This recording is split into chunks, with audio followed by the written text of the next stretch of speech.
आज हमारे साथ हैं शिवांगी निर्भया जी।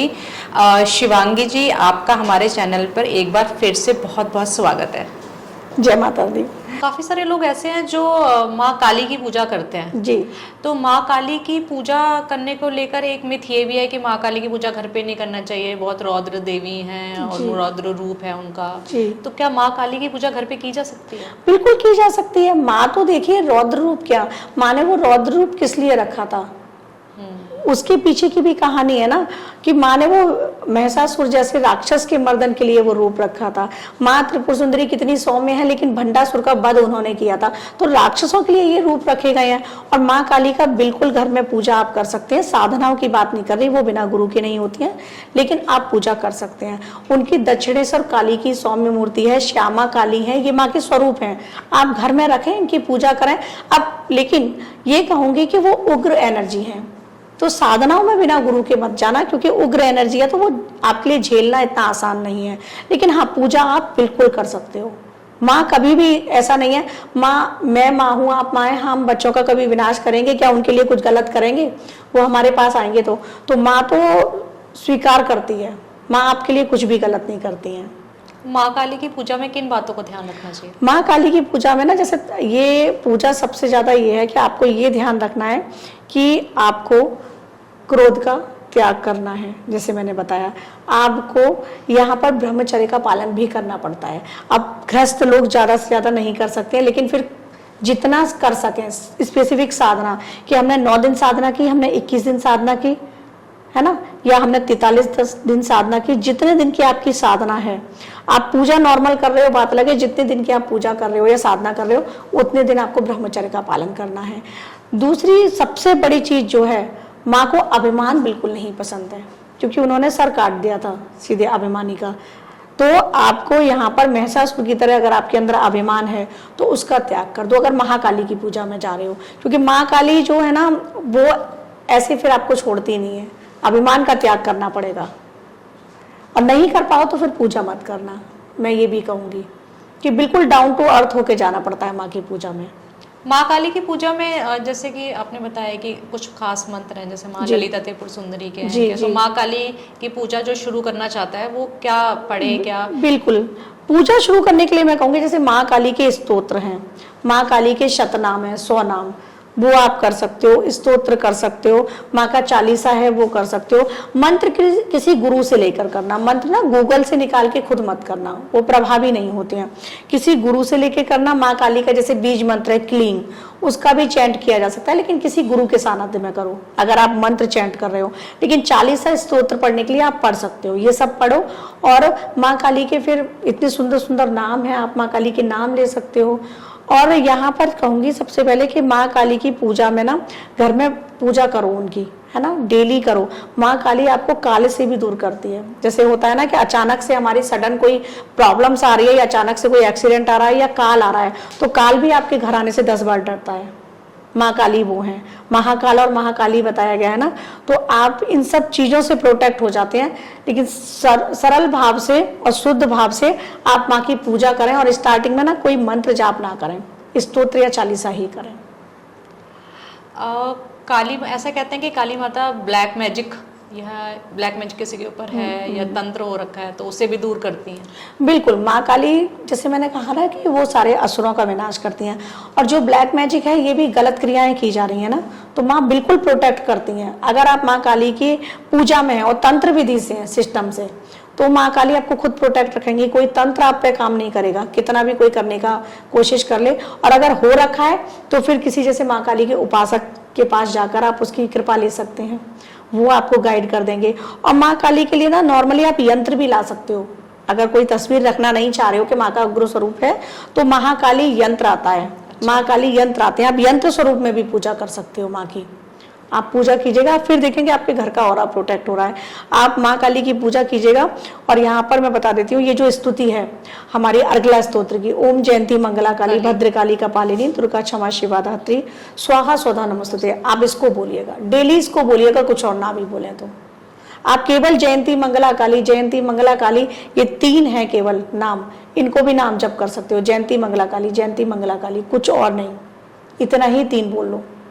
माँ काली को किन चीजों का भोग लगाया जाता है? माँ काली को भोग की बात करूं तो तामसिक पूजा में तो उन्हें अलग अलग भोग लगा देते हैं लोग, है ना। लेकिन मैं सात्विक पूजा की बात करूंगी तो सात्विक पूजा में आप उनको अनार का भोग लगा सकते हो, गुड़ का भोग लगा सकते हो। अगर आपके व्रत नहीं है, नॉर्मल डेली रूटीन की लाइफ बता रही हूँ, तो आप जो घर पे पुए बनते हैं आटे में गुड़ मिला के या शुगर मिला के, आप उनका भोग लगा सकते हो, मालपुए का भोग लगा सकते हो। और कुछ भी नहीं है तो सिर्फ मखाने का भोग लगा सकते हो। और मैं कहूँगी मखाने की माला बनाकर, अगर आसपास कोई माँ काली मंदिर है तो नवरात्रि में लोग उनको पहना भी सकते हैं। माँ ने मुंड माला धारण की हुई है 108, तो 108 मखाने लेकर आप माला बनाओ। और ये मुंड माला है अभिमान और जितने भी हमारे अंदर विकार है ना, तो माँ ये दर्शाती है कि अल्टीमेट जो आपका एंड है वो शमशान में ऐसा ही होगा और ये खोपड़ी ही होगी सिर्फ जलने के बाद। तो माँ आपको बताती हैं कि ये सब चीज़ों का त्याग करना है। आप मखाने की 108 मखानों की माला बना के भी माँ को पहना सकते हैं अगर आसपास कोई माँ काली का मंदिर है। ये आपके जीवन में आ रही सारी कठिनाइयों को दूर करता है। ये एक ऐसा विशेष उपाय है। माँ काली की साधनाएं कैसे की जाती हैं? साधनाएं गुरु के सानिध्य में की जाएंगी। वो गुरु परंपरा से फिर आप आएंगे, फिर उसमें आपको गणपति की भी साधना कराई जाएगी, माँ काली की भी साधना कराई जाएगी। जैसे उसमें मंत्र दिया जाएगा स्टार्टिंग लेवल का, फिर आपको मंत्र देंगे। तो साधनाएं गुरु शिष्य परंपरा में होती हैं।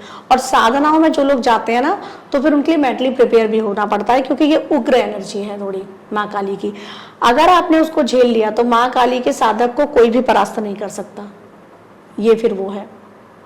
जैसे तामसिक तरीके से भी माता की पूजा की जाती है, तो ज्यादातर लोगों में यही भ्रांतियां हैं कि माता की पूजा करनी है तो तामसिक तरीके से। हाँ, ज्यादातर लोग अपने वही तथ्य रखते हैं कि तामसिक तरीके से ही करनी है, सात्विक तरीके से नहीं हो सकती है।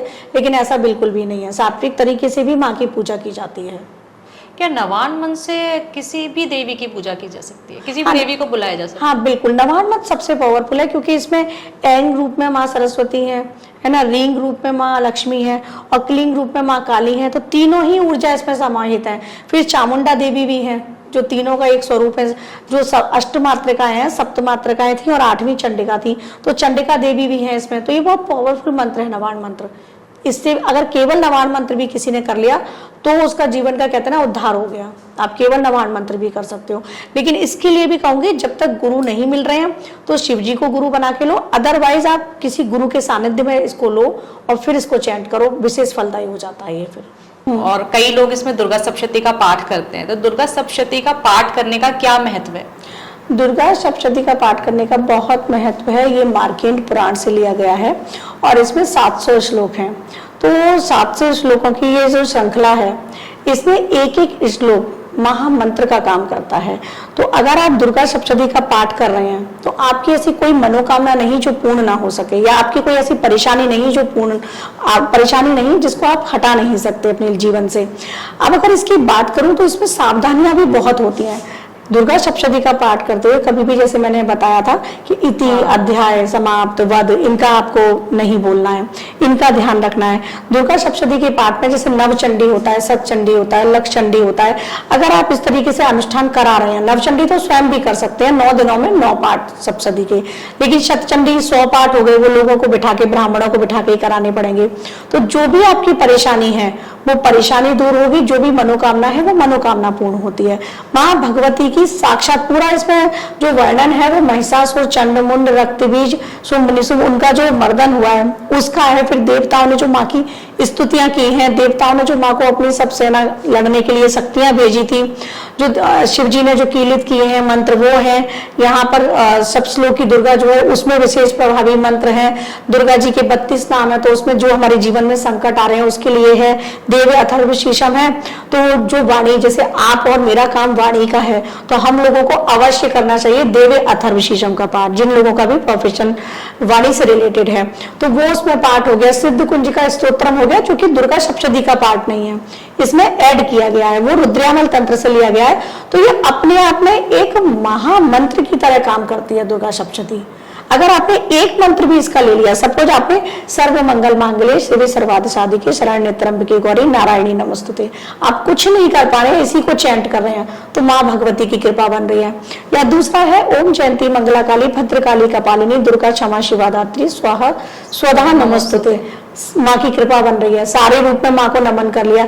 इसमें एक और अर्गला स्तोत्र में ही है, और वो मैं कहूंगी हर स्त्री को करना चाहिए। वैसे तो पुरुष भी करे, पर स्त्री को अवश्य करना चाहिए। वो है देहि सौभाग्यम दे, है ना, देहि सौभाग्यम आरोग्यम देहि में परम सुखम रूपम देहि जयम देहि यशो देहि दुषो देहि।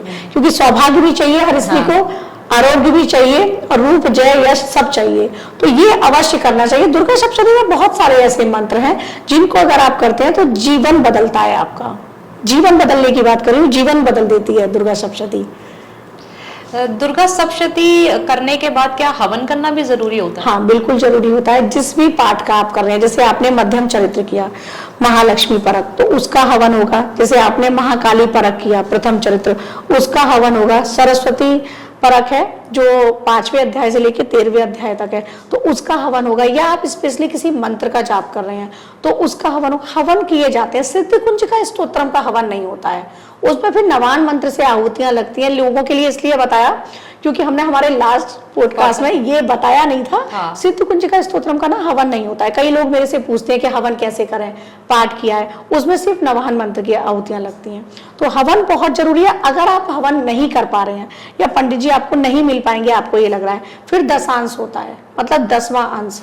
अगर आपने 108 पाठ किए हैं किसी के, तो उसमें 11 और ऐड कर दो, दशांश हो गया। दशांश करना जरूरी होता है, फिर हवन मत करो आप। और अगर कोई हवन या दशांश नहीं कर पा रहा है तो उसका अनुष्ठान पूरा नहीं है? पूरा नहीं है। फिर आपने अगर संकल्प लेके कोई भी अनुष्ठान किया है और हवन नहीं कर पाओगे, आपको पता है पंडित जी नहीं मिल पाएंगे, हवन नहीं हो पाएगा, तो फिर दशांश पाठ कर लो, मतलब उतने पाठ ऐड कर लो। 10वें दिन के 9 पाठ हो गए ना, 10वें दिन के जो आपका कैलकुलेशन आ रहा है उतने पाठ ऐड कर लो आप, वो जरूरी है फिर, वरना अनुष्ठान पूर्ण नहीं होगा। श्री सूक्त का और माँ ललिता त्रिपुर सुंदरी की पूजा अगर कोई शुरू करना चाह रहा है, कैसे शुरू कर सकता है? बिल्कुल, फिर आपको अगर श्री सूक्तम पढ़ना है, आप पढ़ सकते हैं, ऐसे भी पढ़ सकते हैं, उसमें गुरु की आवश्यकता नहीं है। श्री सूक्तम का 16 ऋचाएं हैं, आप उनको पढ़ो और श्री यंत्रम का पूजन करो। 16 ऋचाओं में जैसे पहला श्लोक हुआ, आपने कुमकुम अर्पित की श्री यंत्र पे, दूसरा श्लोक हुआ फिर कुमकुम अर्पित की, इस प्रकार से कर सकते हैं। अब श्री विद्या साधना में जाना चाह रहे हैं तो उसके लिए वही फिर गुरु शिष्य परंपरा से आप जाएंगे, उसमें फिर स्टार्टिंग लेवल का आपको मंत्र दिया जाएगा, फिर उसके बाद में पंचदशी होता है, षोडशी होता है, महाषोडशी होता है। तो अब ये जो है ना, स्टार्टिंग लेवल पर आपको सिर्फ इतना करना होगा, गुरु के सानिध्य में आपको साधना शुरू करनी है। साधना का मतलब होता है प्रॉपर एक टाइम पर आप लेकर चलोगे स्पेसिफिक, लेकिन जब तक गुरु नहीं मिल रहे हैं आपको अच्छे, तब तक आप ये करेंगे, एक माँ की तस्वीर अपने घर में रख सकते हैं, नॉर्मल पूजा स्टार्ट कर सकते हैं, ललिता सहस्त्र नाम को पढ़ सकते हैं, नहीं पढ़ सकते हैं तो सुन सकते हैं, विशेष प्रभावी है। त्रिशती है, माँ का त्रिशती पढ़ सकते हैं, खड़गमाला है, खड़गमाला से माँ की श्री यंत्र की पूजा हो सकती है, खड़गमाला स्तोत्र को पढ़ सकते हैं। और अगर कुछ भी नहीं कर पा रहे हैं और माँ की कृपा चाहिए, मैं वापस फिर से बोलती हूँ, श्री माता ललितांबिका बोलते रहो।